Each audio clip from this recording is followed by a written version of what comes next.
Beautiful Thursday morning. Karibu sana. Thursdays we have the relationship clinic. Like I said earlier, bench tumeweka nje, tumesanitize.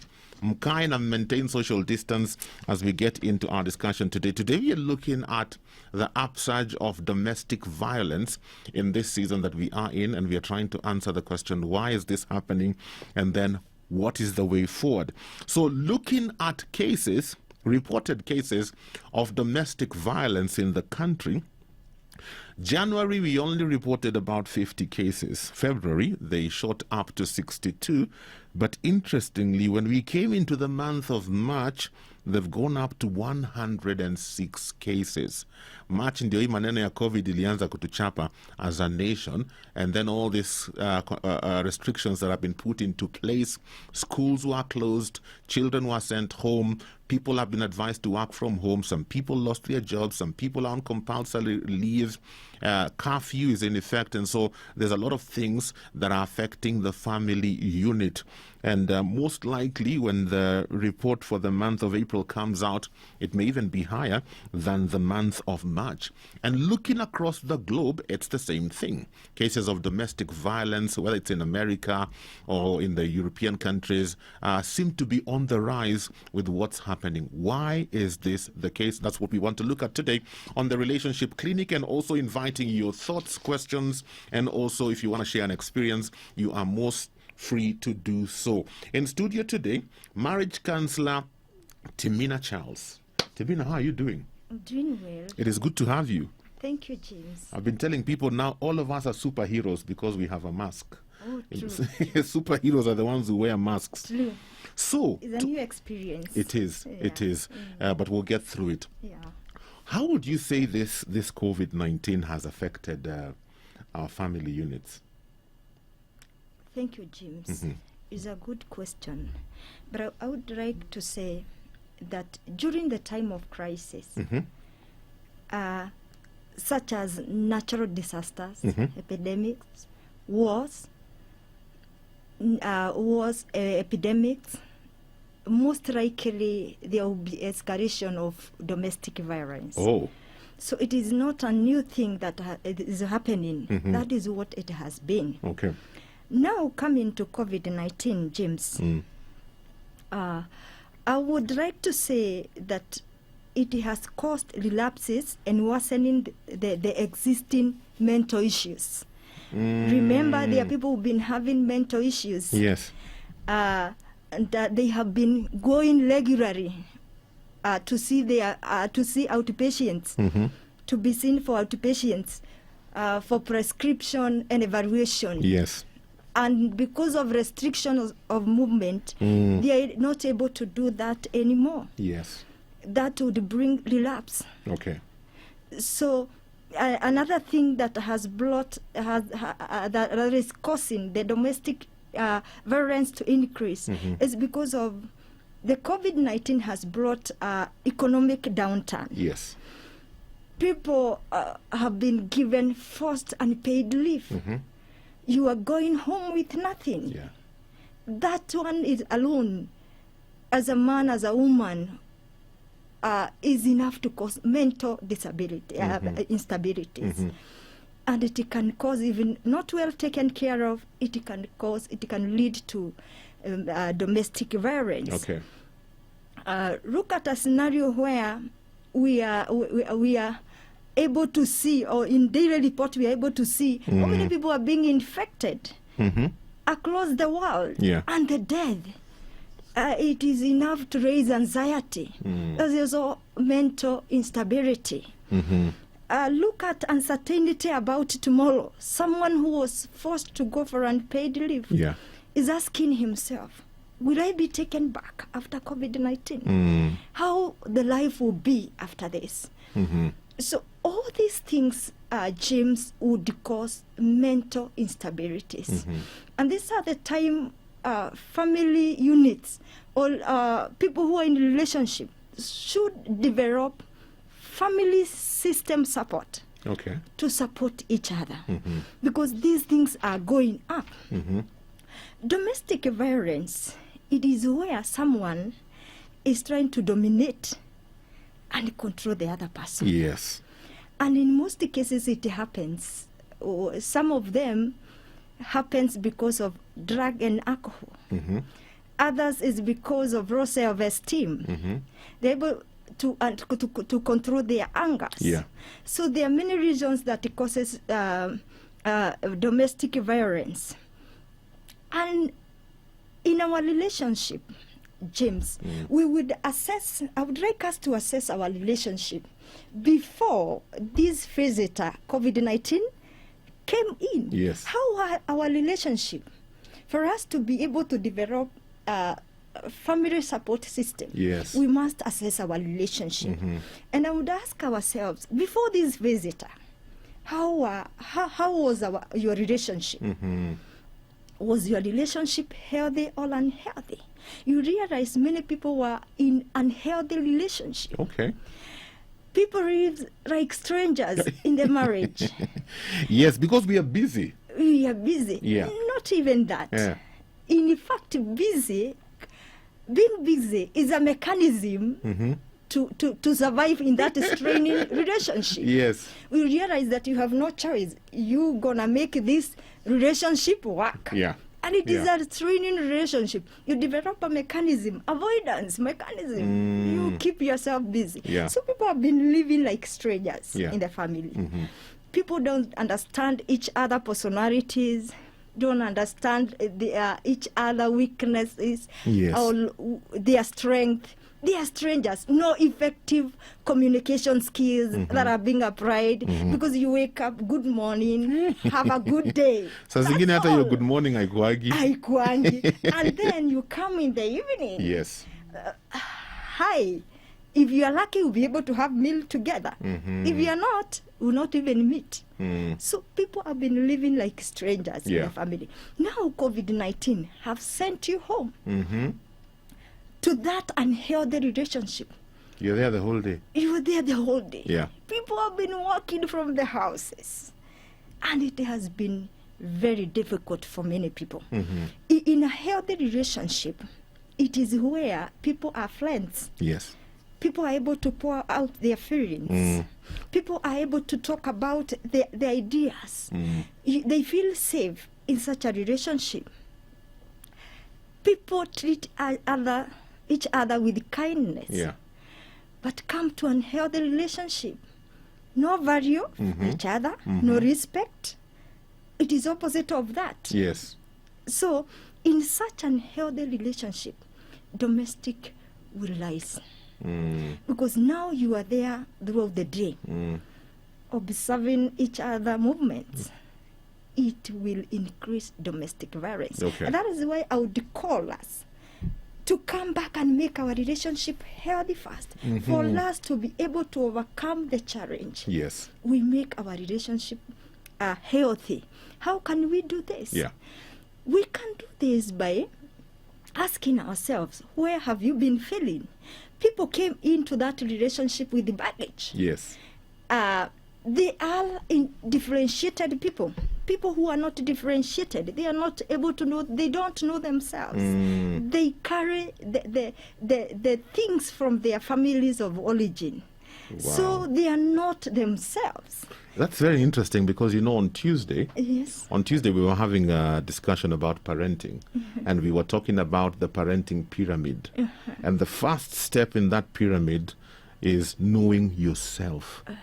Because unless you know yourself, you cannot parent well. Wow. Because you have to know who you are, where you're coming from, how did you grow up, your values, what has influenced the way you think and the way you perceive life. Oh, And it's yes. basically the same thing you're sharing with us today. True. Yeah. Because you cannot help the other person if you have not helped yourself. You cannot change anyone. You can only change yourself. But your change can cause change to the entire family, Very true. to the relationship. Yes. So we need to understand ourselves. We need to understand and finish the business within us, so that we are able to work out on them and become free and being able to relate well. Okay. There has been triangulations in our relationships. When there are issues, instead of looking for solution, instead of congruent communication, being able to table issues down and discuss them. We triangulate. We look for the third party. For the third thing. You can triangulate with the TV. You can triangulate with the job. That is why we say we are busy. So we have unsolved issues that are really affecting our relationship. We need to work on that. We need to look at our relationship and see where we can help ourselves so that we can be able to reform our relationship. Okay, so for a couple who have not been having a healthy relationship and now they find themselves in this situation, where can they begin? Where can they begin to build up this relationship? Thank you, James. I would say the couple, it will only begin with yourself. Because there is contribution, your contribution in that relationship. Yes. You came in with the baggages from your family of origin. Are you able to put them down? Differentiate, become differentiated, become yourselves. See where you can change, James, so that you can influence change to the partner. So when you change will begin with you. Okay. That will heal the relationship. It is good also to seek professional help. If you're not able to. I would recommend that. You know, I like what you're saying, because most of the time, it's always the other person's fault. We're always seeking for the other person to change. And we never look at it as, I have to deal with myself first. You know, I remember one time I was doing a prayer show on radio. And a lot of times I would get SMSs from quite a number of wives saying, pray for my husband to change, pray for my husband to change. And one day I got so tired of those SMSs and I asked a question and I said, Yani, all of you just married the wrong people. Why aren't you praying for yourself first? Why aren't you asking God to work on you as well? It can't just be his fault, his fault, his fault, his fault, his fault. And so I love it that you're saying, look inward first. Before you even seek to change the other person. How can you become a better person yourself? True. And that will cause, it will turn around the whole thing. And you're going to bring healing to the relationship. Because where there is a healthy relationship, when we heal our relationship, we'll be able to come down to where now we are. Being affected by, being there challenged by COVID-19, in terms of finances, in terms of many other things, losing jobs. So people are experiencing loss and grief. You'll be able to express yourself where you are.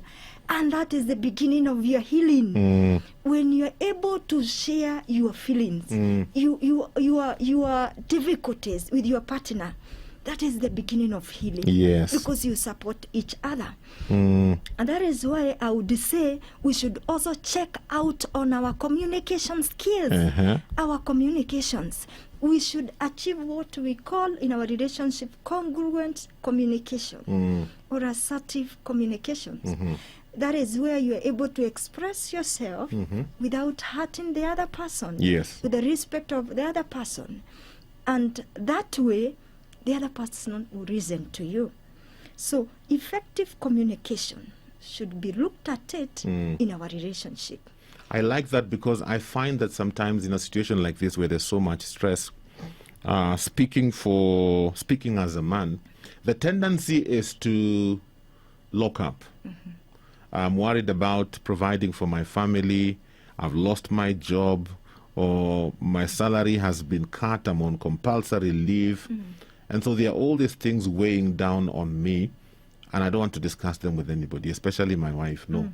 And so I get irritable in the home.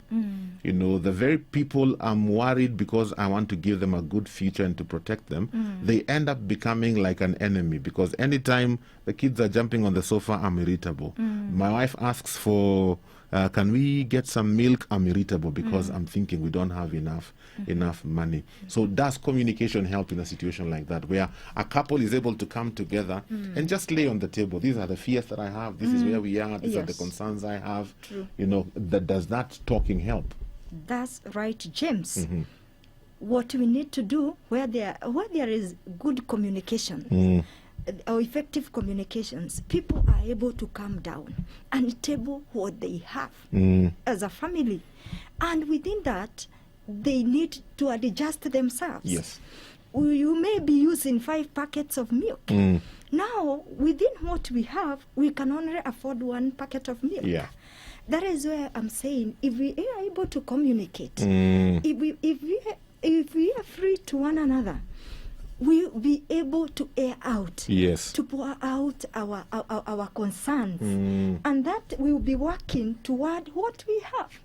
In terms where we have financial straining, we can only solve that problem by communicating. Yes. Communicating, discussing or coming out clearly what we have and work within what we have. The family should be willing to adopt changes. Yes. We'll be taking meat daily. Now we can only afford cereals. Yes. We can only avoid meat. Tutakunywa uji. Tutakunywa uji. So we need to accept changes. Yes. When the communication is well done, you will find people will move smoothly to changes. Very true. So communication is an issue that we need to look at so that we may be able to help one another. Okay. Yes. Now, if you're listening to our show this morning and you have a question, we are inviting you to be a part of this. Remember, we are talking about domestic violence. Maybe you find yourself in that kind of a situation today and you're wondering, what do I do? SMS is on 20316, WhatsApp 0786 316 316. We'll also talk about those who feel trapped. Maybe you have a narcissistic spouse, controlling, and you're already in a situation where violence is already happening. What are your options? What can you do? And also, what if the violence is spilling over to the kids? What can a person do? It is Thursday Relationship Clinic. We are looking at the whole aspect of domestic violence. Domestic violence cases have been on the rise over the last couple of weeks because of the measures that have been put in place to combat the COVID-19 pandemic. People are working from home. Schools are closed. Our children are home with us. Some people have lost their jobs, so they're stuck at home. Some are on compulsory leave, and so they're stuck at home as well. And because of this and all the tension and the anxiety that's come with this season, domestic violence cases are on the rise. In studio with me today, I have marriage counselor Timina Charles, who's giving us some insight on how to deal with this whole situation. So, Timina, I'm just wondering, for a situation whereby domestic violence has been happening, but not frequent. Maybe you've had 1 or 2 incidences, but life has been going on. The greater part of the relationship is working out okay, but you've had incidences where once or twice something has happened. But because of the way life has been, you wake up, you do your stuff, you go to work, you're out the whole day, you come back in the evening and stuff like that. Things have been seemingly working, but now there's a lot of pressure because husband, wife, children are at home. Husband is under a lot of strain because of what's happening to his job, and now the incidences are becoming a little bit more frequent. What does somebody do in this kind of a situation? It's a good question, James. That is why we said the pandemic has come to worsen the situations in unhealthy situations, relationships. Yes. Because the violence, the abuse was there. But now it may increase or worsen. One of the things that I would like to say, you must understand the relationship is abusive. Yes. And at any level, it is not acceptable. It is not acceptable. And what I would say that is good to seek for professional help. If you see things are not working, seek for professional help. And before then, I would also encourage people to maintain support help, support system help. What do you mean by that? People used to go to work, they have friends, they share their stuffs, and they are able to lessen their anxiety. Those are support systems. Yes. I would encourage we maintain that through technology. Be able to talk. Don't go silent. Yes. because we have now technology, we are able to do that. It's also good to seek professional help. Another thing, if things are worsening, it's also good to report such a scenario. Very true. It is not good to wait for someone to be killed. Yes. Report the situation. And at this time, things may worsen, James. Things may worsen. That is why we are encouraging people within the family system to build up family system support. That members within the family, they are able to support each other. Yes. And we say in a family, there is what we call interrelatedness. Yes. And dependency. You depend on one another. You influence the other member. Children, yourself, your spouse, that way. So when you build family support system, you are able to encourage that other person. Even children, at this time, children have got different needs. Yes. They are reacting to fears, and you might begin to see changes of behaviors. Queer behaviors may begin to manifest. Yes. Why? Some of these children are candidates. They're anxious. They're asking themselves, how are we going to sit for exams? Worries and anxiety are full in the house. So we have to be sober so that we are able to use appropriate words to encourage those children. And this is what we call family support system. I like what you're saying, because sometimes the tendency of some people is when something like this happens, they keep quiet. Usitoe siri za familia. I keep hearing that at times, and I wonder, Siri, are you for real? And somebody may feel like, you know what, I can't share with anybody, what will people think about me? But I love the fact that you're talking about a system, a support system, because it's good to talk about these issues. There's a question here, and I want to find out what you think about it. This one says, hello, this is a timely conversation. Indeed, anger and fear bring the worst in a person. My question is, what happens in the psychology of a woman for them to think that being abused physically is normal and is actually a sign of love because they need disciplining? How does one person get there? That's a good question. Yes. In an abusive relationship, there are signs and symptoms, signals that tells us, or that will tell you you are in an abusive relationship. Yes. Inside yourself or within you, you feel it is okay to be treated or mistreated. Yes. It is okay to be hurt. It is okay to go through what I am going through. Those are symptoms of abusive relationships. Yes. You feel you are helpless, emotional numb. Because of where you've been praised. So it is good to realize those are signs and symptoms that communicate you are in abusive relationship. Yes. The other thing is belittling. Someone makes you feel small. Yes. And you tend to believe you're small. To make you feel unworthy. Yes. By ignoring you, putting down your questions, blaming you of their behaviors. All these things work together. That whatever happened, it is you who caused. It is your fault. They make you feel guilty. Now look at what you've made me do. That is a common statement. That is it. Yeah. So it is, some people don't understand when they are being abusive because they have been pressed in a corner. They feel as if they are not worthy. Yes. They are not. They are the one who are causing problems or challenges within the relationship. So it is very possible. It is very obvious to feel that when you're in such relationship. Okay. I'm just wondering, is there anything the authorities can do to help with this situation? Pastors, pastors PSCC tuko nyumbani in this season. Are there things that can be done at least to help with this situation? Thank you, James. At this particular time, people are full of fear and anxiety. And these are causes of mental instability. Yes. Now, as a pastor, as a society, we need to come out to support each other. Pastors, and I know they are doing this, many of them, praying for their congregation. Yes.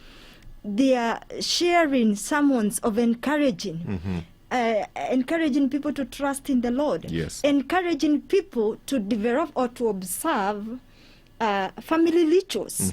Family rituals, James, it is where we can agree to be taking meal together. Yes. That way we are connecting. Yes. We may agree to be reading the word of God together. It is our encouragement. We may agree to be praying together. To do art therapy. Yes. Singing together, watching movies. So we are coming in to help family to observe rituals. Yes. So as to maintain coherency in the family. Okay. And to achieve coherency. Then praying for the congregation. It is good for men and women of God to keep on praying for these people. Yes. For their congregation and for the entire society. Because they have been praised there by God to serve in such positions. Yes. The other thing is talking out. What is happening? Don't hide. This is not the time, as you shared. Yes. We are not supposed to share our secrets. Yes. Family secrets. Family secrets. Yes. No, it is good to share what we are going through and develop skills of reasoning to one another. Skills of reasoning to one another. Yeah. And then become an encourager. Be your brother's keeper. Very true. Yes. Wow. I'm looking at the clock and I'm thinking, where did the time go? Because our time is almost up. We have like 2 minutes. What would your parting shot be? Especially to those who feel like they are trapped in this kind of a relationship where violence is happening. And right now, with all the restrictions, they feel like, I, niko kwa jela. What word of encouragement can you give them? Thank you, James. I would tell my listeners and my viewers to understand their relationship. If you are in abusive relationship, begin to understand that it's not acceptable, that you need to do something about it before it worsens. That is where we encourage people to seek for professional help. Yes. Maintain support system from outside. You used to go to work. Don't lose your friends. Maintain the connections so as to support each other. The other thing that I would like to say, family systems should be really observed. Family rituals will really help to form family system support. And this is the only system that works so well to support family or relationship at this particular time. Let's be there for our children because they are there. Yes. Don't keep out with your issues. Pour out your issues because the moment you keep them, they bring issues, mental issues, and people will end up having depressions, anxiety, generalized disorder, and all these disorders will lead to domestic violence. Right. So let's speak, let's share, let's be our brother's keeper. Wow. Timina, thank you so much for coming in today. Thank you for sharing. Thank you for your wisdom. I believe somebody has had something that will be beneficial to them. Unfortunately, we've run out of time. Our time is up for this discussion, but we will definitely pick up this discussion again with what is happening currently. These are issues we need to talk about. But just to, again, stress on what our guest has said today, if you're in a relationship that is abusive, first of all, understand it's not right. It is not right. It is not right. It is not right. Do not accept to be in that kind of a situation. Get some help. Get some help. Talk to people about it. Find professional help. Report the issue because we want you alive. We are busy trying to fight COVID here, not to kill us. We don't want your spouse killing you instead. So get help. Don't keep quiet. Say something about it because when you talk is when you get help.